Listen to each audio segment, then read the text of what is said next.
So I often get asked when to start seeds, and it's not a straightforward answer. It's not that it's complex or difficult to answer. It just depends on what you're trying to grow, and so the sort of crops that you're trying to grow, as well as what your setup is. So my answer is going to be different from everybody else's because I grow different crops, and the way I do my seeds is going to be different from everybody else.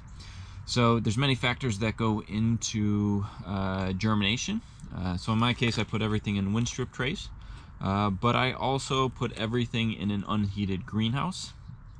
So in this case, it's going to be under freezing conditions. It's going to be at 120 degrees. So I have crazy variations in temperature, as well as sunlight, because it is kind of in a position of the yard that doesn't get as much sunlight. So because of those extremes and the sunlight, and I don't use any sort of heating mats, I have to kind of play around with Mother Nature to figure that out. So it's been taking me a number of years to kind of figure out what's best for germination under my situation.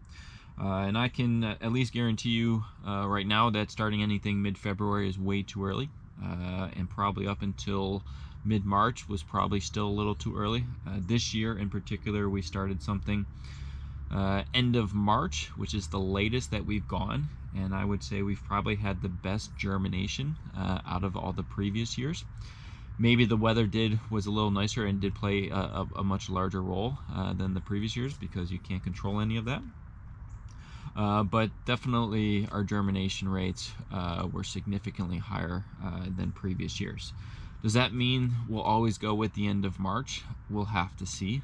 Just because you get good germination doesn't necessarily mean that that works best for the garden, because eventually you're going to have to transplant.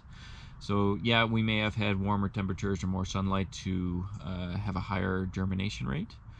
But if the plants are not big enough and then they're transplanted later into the season, eventually summer's going to come around and spring crops tend to not like the heat. So even though I might have good germination rate, I may not be able to get any sort of good crop formation in any of the fruit, simply because summer came not earlier, just on time, but because the growth or where the stage of the transplant is now later into the calendar, which is going to butt up more into where the summer heat comes around. So I would say definitely for us, we've started end of March. That seems to work best, but it will still have to play out to whether that still works for producing the fruit in a timely fashion before the summer heat takes away. So when thinking about when to seed, you have to take into account what your setup is, whether it's light or outside weather or inside weather. And then you'll also have to take into account your frost and freeze when you start doing these things. We're probably done with frost and maybe some freeze.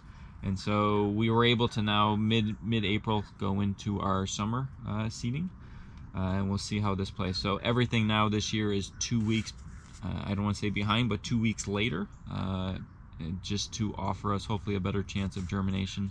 And then we'll have to assess whether that works for when it goes into the beds to see if that works. So it comes with patience to understand when is the best time to seed, and it's taken me about 3 years now to figure out what crops work best and the timing associated with that. So it's a live and learn sort of experience, and we'll see how it goes this year.